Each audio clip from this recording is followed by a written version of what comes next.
thanks for allowing us to switch around as well. We thought there was a second round, but there's not. These bills are being rushed, Minister. It's always near the end of term that they're coming in, and the Wednesday night guillotine, all stages taken. It's not good enough. This has serious implications on everybody, every man, woman, and child in the city or in the country who wants a house, and many people, noble people, that need a house from the local authority, and they're entitled to get that as well. But they're not being built either.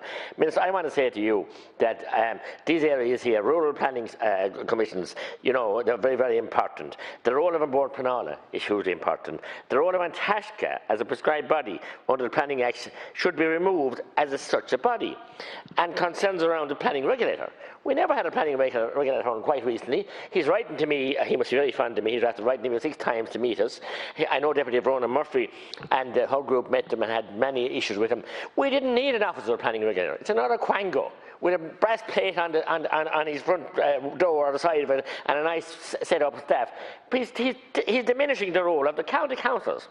And I want to say now as well, I'm shocked and aghast. My daughter Maureen's on the council, and week in, week out now the plan has been reviewed.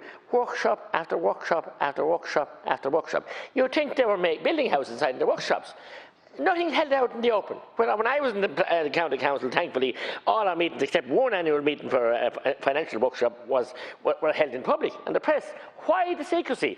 Why the cloak and dagger?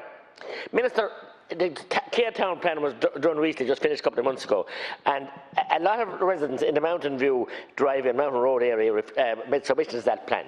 You decided to dezone 50 hectares out of 60 hectares and leave it to 10. And hey presto, I was involved with many landowners there who wanted to develop some community type voluntary housing and everything else for the last 15 years. Couldn't because of the poor standard of the mountain road, too narrow, and no access road. And there's still no access road, and it was in a previous plan, and it's taken out of the care plan now. Hey presto, the council come along last week, up to 4 weeks ago, and announced, and there's a public meeting on Thursday evening, Con Caller hints I won't be here, in the town, to say they want to build 43 houses in the green area in Mountain View Drive, on the green playing fields that they have for playing. This is madness, dezoning that.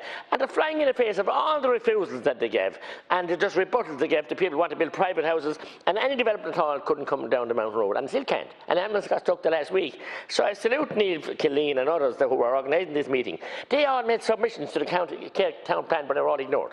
So there, what's happening then? Where's the democracy there? And it's not fit.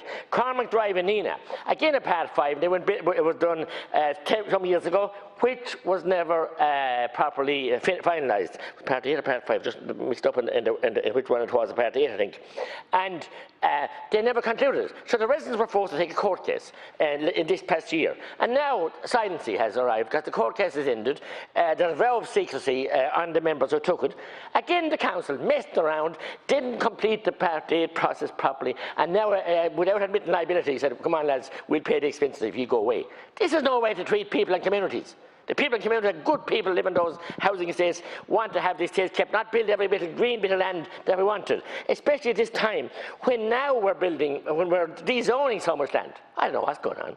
I know that the Greens and others had a big issue about rezoning, but I mean, like Deputy Healy-Way said, leave some land rezoned. Don't push them all into ghettos. The density, the planning regulator is insisting on massive densities, high densities, which have proved disastrous in the past. And I'm aghast to hear Deputy Murphy saying that the county manager in Wexford told her that she had no authority to make any submission or any impact in the county development plan. We, as Oireachtas members under the abolition of the dual mandate, are allowed to have full access. We can't go to meetings, but we can attend and we can speak. But the county managers don't want us because we might bring too much information back to the councillors. Thank you.